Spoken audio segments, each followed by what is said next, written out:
अस्सलाम वालेकुम। ज़रा तसव्वुर करें अगर 2005 का कोई बंदा अचानक आंखें मलता हुआ सीधा 2026 में आ जाए तो शायद सबसे पहले हैरान होकर यही पूछेगा मैं कहाँ आ गया हूँ। वो देखेगा कि लोग मोबाइल फ़ोन से सिर्फ कॉलें नहीं करते बल्कि इससे बातें भी करते हैं। वो हैरान होगा लोग एक ऐसी चीज़ से सवाल पूछ रहे हैं जो इंसान नहीं फिर भी जवाब दे रही है। वो देखेगा कि लोग AI से घंटों बातें करते हैं, उससे मशवरे लेते हैं, उससे कहानियाँ लिखवाते हैं, तस्वीरें बनवाते हैं, काम करवाते हैं और कभी कभी तो दिल की बातें भी उसी से कर लेते हैं। वो शायद सोचेगा कि ये कोई साइंटिफिक मूवी चल रही है, लेकिन 2026 में ये सब हकीकत है। और सच पूछें तो आज मुझे भी कुछ ऐसा ही महसूस हो रहा है, क्योंकि आज का दिन इतना मसरूफ़ था कि शाम तक मुझे खुद समझ नहीं आ रही थी कि मैं किस दुनिया में हूँ। सुबह आंख खुली तो कपड़े धोने के लिए मशीन लगानी थी, सोचा पहले ये काम कर लेती हूँ। फिर ख्याल आया किचन भी काफ़ी दिनों से डीप क्लीनिंग मांग रहा है। फिर मैंने सोचा चलो किचन भी अच्छी तरह से साफ़ कर लेती हूँ और साथ कमरे की भी डीप क्लीनिंग कर लेती हूँ, कमरा धो लेती हूँ। बस फिर क्या था, सफाई का ऐसा सिलसिला शुरू हुआ कि वक़्त का पता ही नहीं चला। कभी किचन, कभी फ़र्श, कभी सामान की तरतीब देना, काम करते करते दोपहर हो गई और मुझे ये याद नहीं रहा कि मैंने नाश्ता भी नहीं किया। और जिस्म भी थकन की वजह से आस्ता आस्ता जवाब देने लगा, लेकिन घर के कामों की फहरिस्त ख़त्म होने का नाम ही नहीं ले रही थी।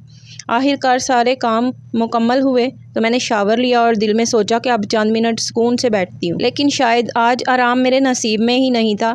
मैं अभी बैठी ही थी कि मेहमान आ गए। अब मेहमान भी ऐसे वक्त आए जब घर में खाने के लिए ज़रूरी सामान तक मौजूद नहीं था। फ़ौरन हस्बैंड को कॉल की और कहा कि चिकन और चावल और बाकी ज़रूरी चीज़ें लेते आएँ।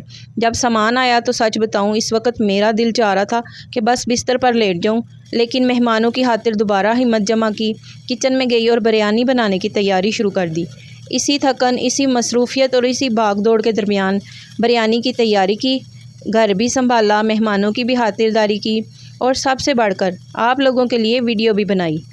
कभी कभी वाकई हैरत होती है कि इंसान थकने के बावजूद इतना सब कुछ कैसे कर लेता है, लेकिन शायद इसकी वजह ज़िम्मेदारियाँ होती हैं या फिर वो मोहब्बत जो हमें अपने काम और अपने लोगों से होती है।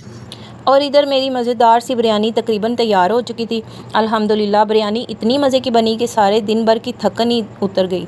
आइए आप भी मेरे साथ इस मज़ेदार बिरयानी को एंजॉय कीजिए। और अगर आपको मेरी वीडियो पसंद आए, मेरी बातें अच्छी लगें या आपको लगता है कि मैं किसी और अंदाज़ में बात करूँ तो मुझे कमेंट सेक्शन में लाजमी गाइड कीजिए।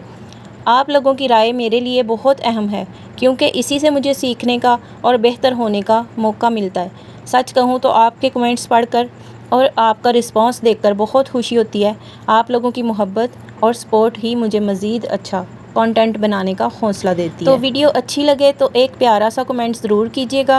वीडियो को लाइक शेयर करना मत भूलिएगा और अगर अभी तक मेरा चैनल सब्सक्राइब नहीं किया तो सब्सक्राइब भी कर लीजिए और कमेंट्स में अपना शहर और मुल्क ज़रूर लिखें ताकि मुझे मालूम हो सके मेरी आवाज़ दुनिया के किन किन इलाकों तक पहुंच रही है। आपके कमेंट्स पढ़कर बहुत खुशी होती है। अपना और अपने प्यारों का बहुत ख्याल रखिएगा और मुझे भी अपनी दुआओं में याद रखिएगा। मिलते हैं नेक्स्ट व्लॉग में, तब तक के लिए अल्लाह हाफिज़।